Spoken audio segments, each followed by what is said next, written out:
Fundada em 1937, no coração do norte do Paraná, Mandaguari repousa como uma joia escondida nas dobras do tempo, que carrega em suas ruas e memórias a marca de um passado que se entrelaça com o presente, tecendo histórias de pioneirismo, crescimento e resistência. E foi nas dobras do tempo que a cidade se moveu, se adaptou e floresceu como uma cidade pluricultural e acolhedora, de agricultura diversificada, comércio pulsante e indústria forte. A cultura local revela uma comunidade que honra suas raízes sem deixar de olhar para o futuro. Mandaguari tem uma narrativa que foi escrita não com tinta, mas com suor, semente e esperança. Uma epopeia moderna, onde a terra, os homens e o tempo são os únicos autores.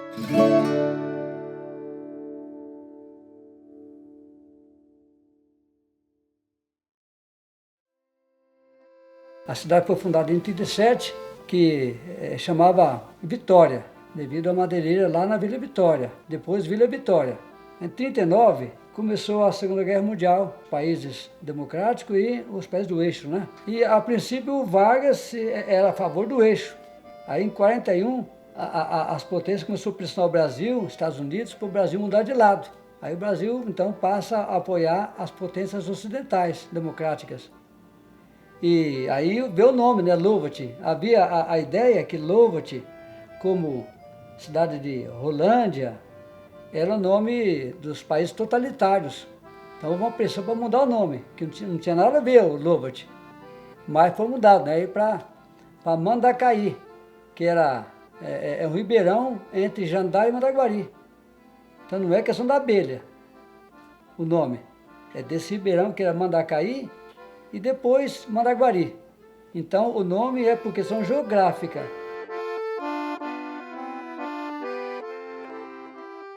Mandaguari nasceu do encontro entre a promissora Terra Vermelha, ideal para o café, e a ousadia de colonizadores em busca de novas oportunidades. A chegada da ferrovia impulsionou o progresso e a Companhia de Terras Melhoramentos planejou uma cidade acolhedora e importante, ofertando pequenos lotes rurais como um novo começo. A fertilidade do solo atraiu famílias com a esperança de prosperidade. Além disso, a cidade acolheu imigrantes fugindo das consequências da Segunda Guerra Mundial, buscando refúgio e a chance de recomeçar. Assim, Mandaguari floresceu como um ponto de encontro de sonhos e recomeços, impulsionada pela terra fértil, políticas de incentivo e a resiliência humana em busca de um futuro de paz.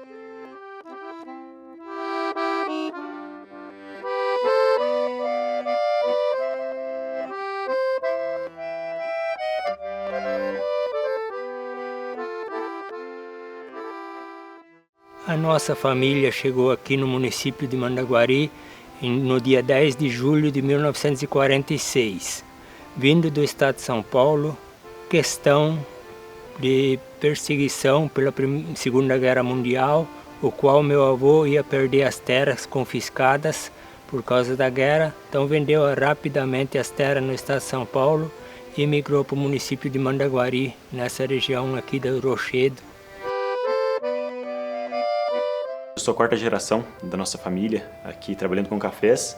Nossa família veio da Itália, já no pensamento de trabalhar com café, né? Então já tinha aquele foco de vir de lá, da Itália, para ter o café aqui e ser sustentado pelo café, né? Então, em 1952, eles vieram para cá e aqui começou, né? Então, meu bisavô, meu avô, se começaram na produção do café, né? Que é o sustento da família, né? Bom, quem veio para cá da minha família primeiramente foi meu avô, o Sr. Plínio. Ele saiu de Santa Catarina, foi para Rolândia e de Rolândia ele veio para cá. Meu bisavô, ele era um corretor da companhia Melhoramentos, né? Melhoramentos Norte do Paraná, companhia inglesa, que colonizou a região aqui. Ele comprou o lote aqui na Estrada Rochedo. Meus pais e avós são mineiros, sul de Minas, e lá tinham propriedade, sítios. E quando Mandaguari começou a propaganda do norte do Paraná, veio um tio do meu pai e voltou lá e incendiou a família, dizendo que aqui rastelava dinheiro. Eles venderam o sítio lá, venderam tudo e vieram, chamado Pau de Arara. Chegamos aqui, não era como falavam. Dificuldade, muita picaretagem, malandragem. Meu pai chegou e casou aqui. Aí meu pai não tinha como voltar. Aí foi muito difícil. Meu pai era comerciante, mascate. Nas primeiras pegadas em solo mandaguariense, a cultura brotou da necessidade primordial, a subsistência. O arado riscava a terra com urgência da sobrevivência. E as mãos calejadas semeavam o essencial para nutrir as famílias e criações. Milho, feijão e mandioca, os pilares da fartura simples, teciam a primeira tapeçaria da vida local. Cada roça era um ato de luta, e cada colheita uma vitória contra a incerteza. Nesse passo, a terra ditava o ritmo que garantia a sobrevivência para o dia seguinte.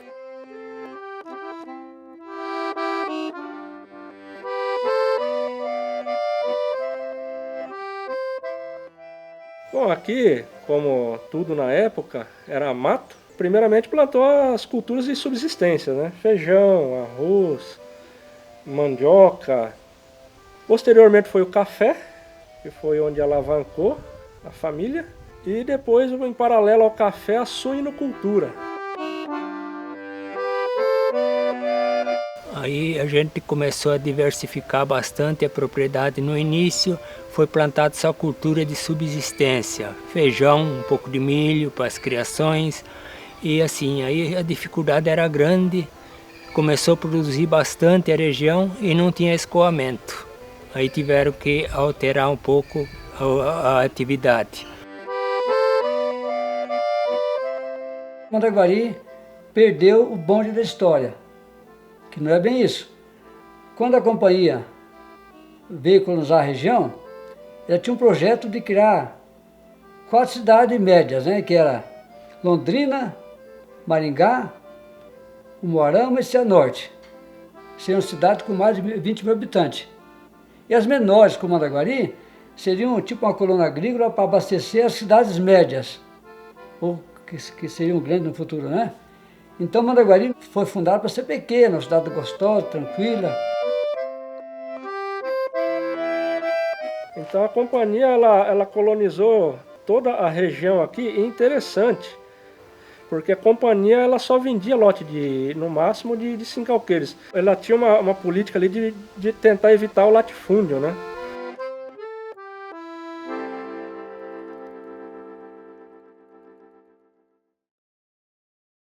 O café foi o grande herói dessa narrativa, brotando como um mar verde, transformando cidades como Londrina, Maringá e Mandaguari em eldorados de prosperidade.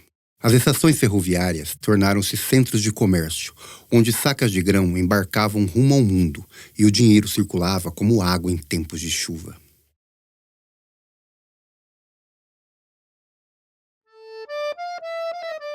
Mas o tempo segue sua linha incansável e não está e jamais esteve sujeito às vontades humanas. Ele não permitiu que a história se repetisse sem mudanças. O café, outrora rei, viu seu reinado declinar. Lavouras foram queimadas e, junto delas, o sonho dos que aqui moravam, com a chegada de 1975, trazendo a face pálida e inclemente da geada.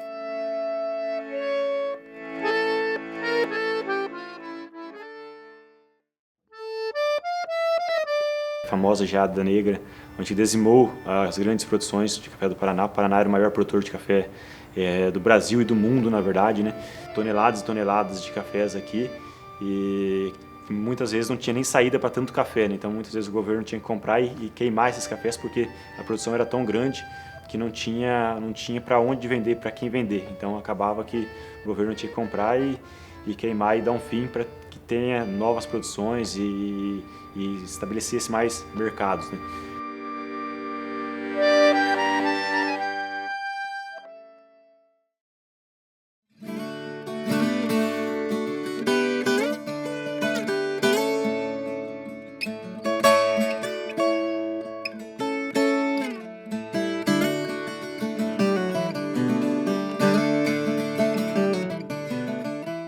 Apesar das crises econômicas e transformações do século XX, Mandaguari se reinventou, preservando sua identidade. O norte do Paraná diversificou sua economia com algodão, cana-de-açúcar, soja e pecuária. A agricultura familiar encontrou na produção de hortaliças e leite uma forma de sustento. Nas áreas urbanas surgiram indústrias e laticínios, marcando uma nova fase de desenvolvimento. Aí passou os anos, mudou de atividade novamente, começou a trabalhar com alfafa, fazer feno. Continuaram a cultivar alfafa vários anos. Depois voltaram a trabalhar com outros pequenos cereais e após isso começaram a trabalhar com gado de leite. Não tenho nenhuma saudade daquele tempo, levantar de madrugada para ir tirar o leite, mas foi uma época que a gente trabalhou com leite. E depois do leite a gente passou a trabalhar com hortaliças, trabalhar com feira livre. Trabalhei 25 anos com feira livre. Em 1999 passei para a agricultura orgânica. Desde 1999 estou na agricultura orgânica.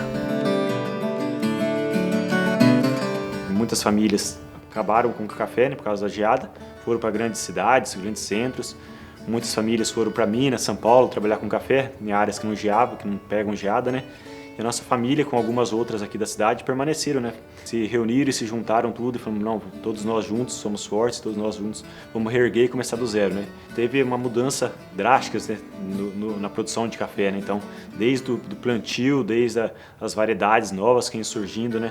Então, a forma de se plantar o café, até então era uma maneira de se plantar, era um jeito de se plantar. Depois da geada já teve mais estudo para saber qual que é o melhor plantio de café, né? Então, e aí a nossa família querendo se aprofundar nisso e adquiriram na experiência para que tenha uma qualidade melhor de plantio, uma qualidade melhor de produção, né?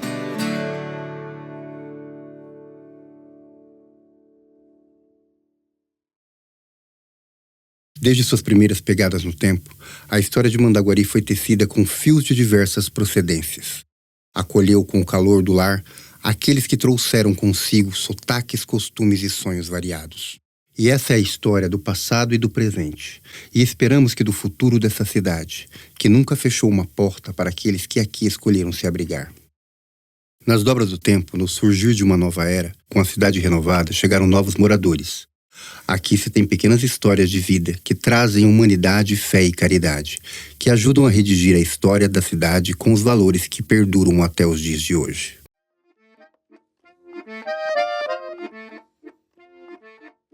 Bom, eu cheguei em Mandaguari em 1984, porque eu estava, na ocasião, trabalhando como voluntária nas obras sociais Irmã Dulce, na Bahia, e conheci o Dr. Oswaldo lá.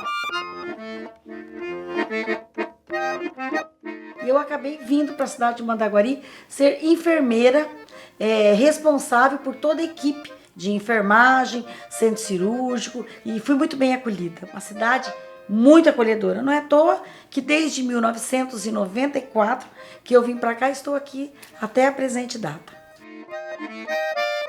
Cheguei em Mandaguari em janeiro de 2022.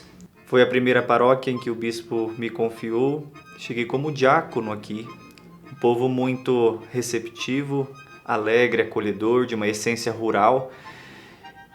E aqui eu fiquei por 6 meses como diácono.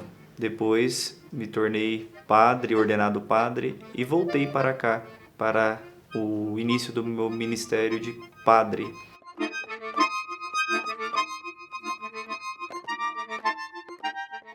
A caridade e a fé são pilares da vida em Mandaguari, refletindo-se na solidariedade e na forte devoção católica, que marca o cotidiano com orações e tradições. Mas apesar da forte tradição católica, Mandaguari acolhe todas as crenças com respeito, vendo na diversidade espiritual um fator de união. A caridade se expressa tanto nos atos individuais quanto em ações coletivas, promovendo o bem comum. A espiritualidade na cidade se manifesta através da fé e da solidariedade. A caridade floresceu junto com as lavouras, um elo invisível unindo corações em busca de um futuro melhor. E hoje, as histórias dessas famílias pioneiras, carregadas de trabalho e esperança, se entrelaçam de uma forma indissolúvel com a própria história desta cidade. Mandaguari pulsa com a memória daqueles que vieram, sonharam e construíram, deixando um legado que ressoa em cada esquina, em cada amanhecer, testemunhando a força de um tempo que se transforma, mas jamais se esquece de suas origens.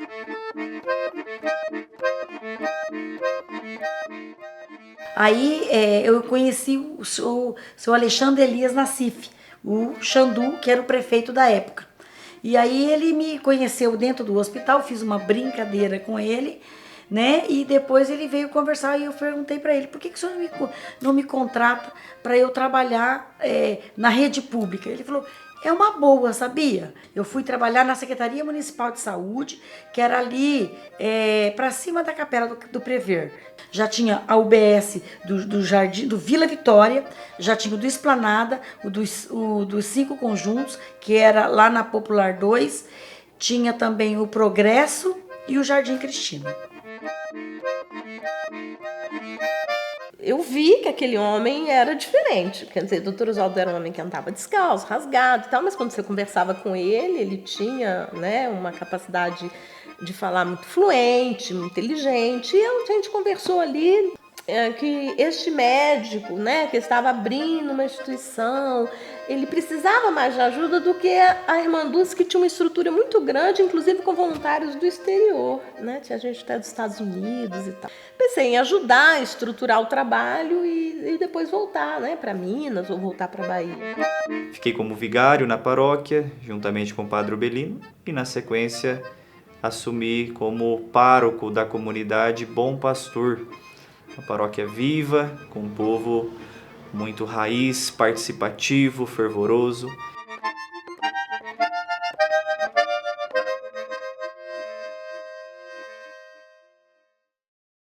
Acolhedora e ao mesmo tempo acolhida, Mandaguari marcou as pessoas pelas quais foi marcada.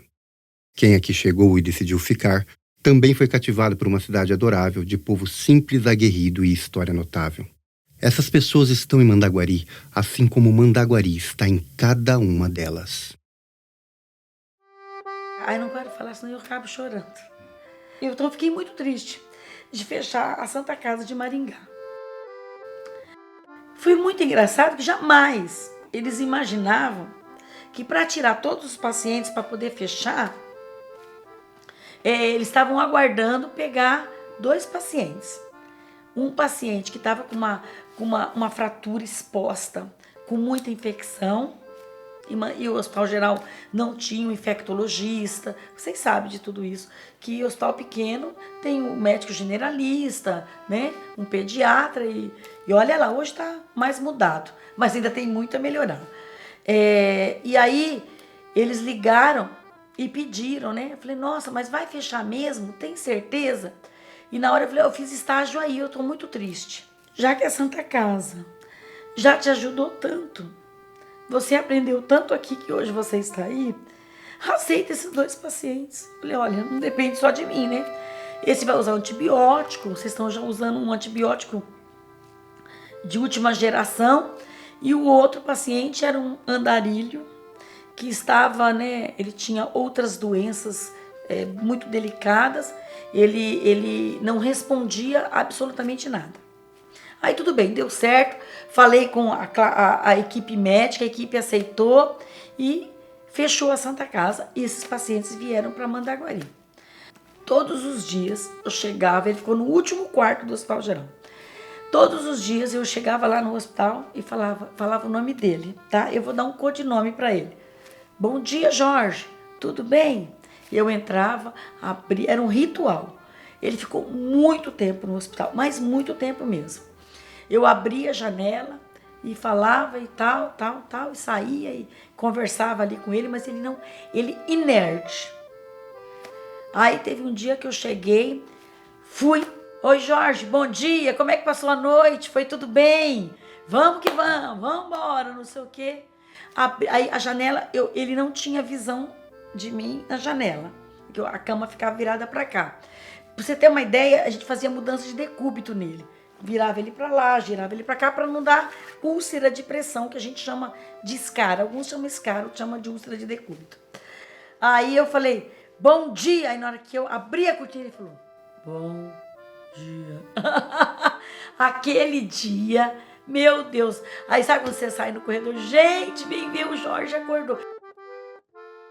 Se a gente pegar o estatuto primeiro, ele já faz uma proposta de oferecer tanto serviços de medicina quanto educacionais. Mas é claro que naquele momento isso não era viável. Então, o que era possível e que naquele momento se pretendia era a montagem de uma clínica, né, para atender pessoas economicamente mais fragilizadas, totalmente de graça e também recebendo medicamentos totalmente de graça, medicamentos de plantas. Então essa era a proposta que era viável, porque o Dr. Oswaldo era um médico e ele mesmo consultava, receitava e dava os medicamentos. E assim foi por muito tempo.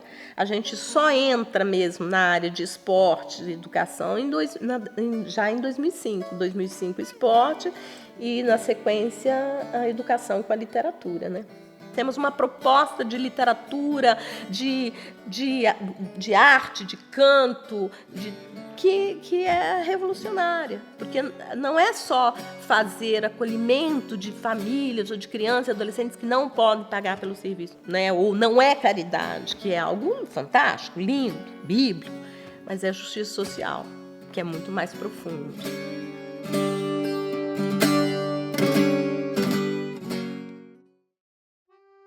A Igreja Católica, ela sempre tem essa iniciativa, né, social, essa dimensão sócio-transformadora. Então ela sempre está ligada a entidades, a ações sociais, a um pastoreio do povo mais vulnerável, necessitado. Hoje uma grande marca da igreja são os grupos de Vicentino, conferências de até mesmo crianças, nós temos uma conferência de crianças e adolescentes, temos várias conferências com grupos de adultos que acompanham famílias na vulnerabilidade. Nós temos, em média, por mês, cerca de 70 cestas básicas das famílias assistidas, que são acompanhadas para ver se realmente necessitam.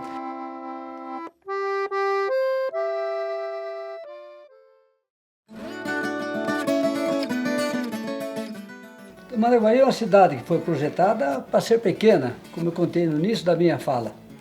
Então eu gosto de Mandaguari, uma cidade tranquila, é aqui que eu quero ficar, é aqui que eu quero terminar meus dias. A nossa história sempre andou junto com a história de Mandaguari. Até hoje nós temos caixa postal em Mandaguari, nós fomos um dos primeiros que tiveram caixa postal, juntamente com a sociedade, com a família Estreia, antigamente. E até hoje eu mantenho essa caixa postal. Não é tanto pela correspondência, mas para manter o laço com Mandaguari, como é um respeito a Mandaguari, e assim a nossa família sempre andou em parceria com Mandaguari. Eu moro no mesmo lugar, na mesma propriedade que meu avô comprou, da companhia. Sou o último descendente dele que mora aqui na estrada e pretendo ficar até o final da minha vida, né? Eu acho que a nossa família, Mandaguari, cresceu junto. Mandaguari, vamos dizer assim, que surgiu do café. A minha família também surgiu do café. Então eu não vejo a minha família Rosseto sem Mandaguari. Mandaguari e nossa família é totalmente unida. Às vezes muitos me reconhecem com o sinal ou sem o sinal, porque sabem que eu sou uma pessoa que doei minha vida, entreguei para um serviço, estou à frente de uma comunidade hoje, né? E o povo tem sede dessa presença. Então eu busco ser essa presença com o povo que Deus me confiou. Já fazem 31 anos que eu estou na cidade de Mandaguari, trabalhando. Eu estou aposentada como enfermeira, que a gente já passou, que a gente já viveu. Só gratidão a Deus. Bom, e aí eu acho que a minha história, ela se funde totalmente com Mandaguari. Os planos para essa entidade são realmente grandes. Ainda não se cumpriram todos os sonhos que o Dr. Oswaldo teve para ela, né? Mas nós esperamos que os gestores tenham cada vez mais consciência da importância que a entidade do Dr. Oswaldo tem para contribuir para a emancipação cultural do município de Mandaguari.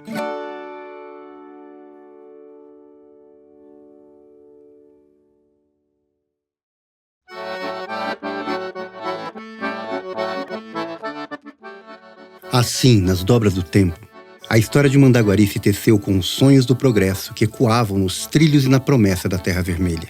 Colonos atraídos pela visão da Companhia Melhoramentos e pela esperança de ver um café florescer, aqui fincaram raízes. A caridade floresceu junto com as lavouras, um elo invisível unindo corações em busca de um futuro melhor. E hoje, as histórias dessas famílias pioneiras, carregadas de trabalho e esperança, se entrelaçam de uma forma indissolúvel com a própria história desta cidade. Mandaguari pulsa com as memórias daqueles que vieram, sonharam e construíram, deixando um legado que ressoa em cada esquina, em cada amanhecer, testemunhando a força de um tempo que se transforma, mas jamais se esquece de suas origens.